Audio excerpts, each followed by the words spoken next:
On July 4, 2020, Saturday, we celebrate the 118th death anniversary of the famous Hindu monk Swami Vivekanand. He died on July 4, 1902.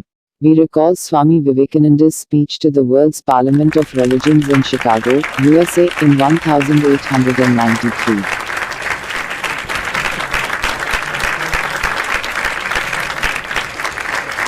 Swami Vivekanand, born Narendra Nath Datta, was one of India's foremost religious philosophers. Known for his humanistic approach to the Vedas, the sacred texts of Hinduism, Vivekanand provided a window to the West to access the religion. He was a proponent of the Vedanta philosophy in the United States and England, and appeared as a spokesperson for Hinduism at the World's Parliament of Religions at Chicago in 1893. The audience was captivated by Vivekanand. One of the accounts described him as an orator by divine right and undoubtedly the greatest figure at the parliament. On his return to India with a small group of Western disciples in 1897, Vivekanand founded the Ramakrishna Mission at Belur Math on the banks of the Hooghly, Ganga, near Kolkata. Today, at a time when polarization and fundamentalism has gripped the country, Vivekananda's approach to Hinduism offers a salve.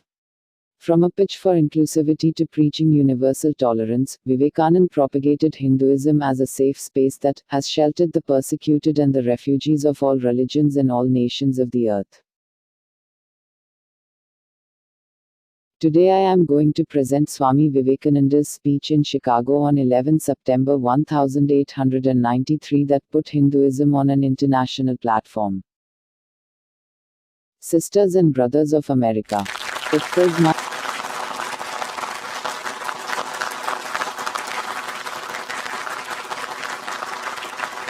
It fills my heart with joy unspeakable to rise in response to the warm and cordial welcome which you have given us. I thank you in the name of the most ancient order of monks in the world. I thank you in the name of the mother of religions, and I thank you in the name of millions and millions of Hindu people of all classes and sects. My thanks, also, to some of the speakers on this platform who, referring to the delegates from the Orient, have told you that these men from far-off nations may well claim the honor of bearing to different lands the idea of toleration. I am proud to belong to a religion which has taught the world both tolerance and universal acceptance. We believe not only in universal toleration, but we accept all religions as true.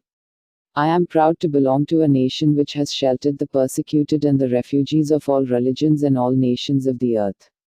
I am proud to tell you that we have gathered in our bosom the purest remnant of the Israelites, who came to southern India and took refuge with us in the very year in which their holy temple was shattered to pieces by Roman tyranny. I am proud to belong to the religion which has sheltered and is still fostering the remnant of the grand Zoroastrian nation. I will quote to you, brethren, a few lines from a hymn which I remember to have repeated from my earliest boyhood, which is every day repeated by millions of human beings, as the different streams having their sources in different paths which men take through different tendencies, various though they appear, crooked or straight, all lead to thee. The present convention, which is one of the most august assemblies ever held, is in itself a vindication, a declaration to the world of the wonderful doctrine preached in the Gita: whosoever comes to me, through whatsoever form, I reach him. All men are struggling through paths which in the end lead to me. Sectarianism, bigotry, and its horrible descendant, fanaticism, have long possessed this beautiful earth. They have filled the earth with violence, drenched it often and often with human blood, destroyed civilization and sent whole nations to despair. Had it not been for these horrible demons, human society would be far more advanced than it is now. But their time is come, and I fervently hope that the bell that tolled this morning in honor of this convention may be the death knell of all fanaticism, of all persecutions with the sword or with the pen, and of all uncharitable feelings between persons wending their way to the same goal. The world's Parliament of Religions has become an accomplished fact, and the merciful Father has helped those who labored to bring it into existence, and crowned with success their most unselfish labor. My thanks to those noble souls whose large hearts and love of truth first dreamed this wonderful dream and then realized it. My thanks to the shower of liberal sentiments that has overflowed this platform. My thanks to this enlightened audience for their uniform kindness to me and for their appreciation of every thought that tends to smooth the friction of religions. A few jarring notes were heard from time to time in this harmony.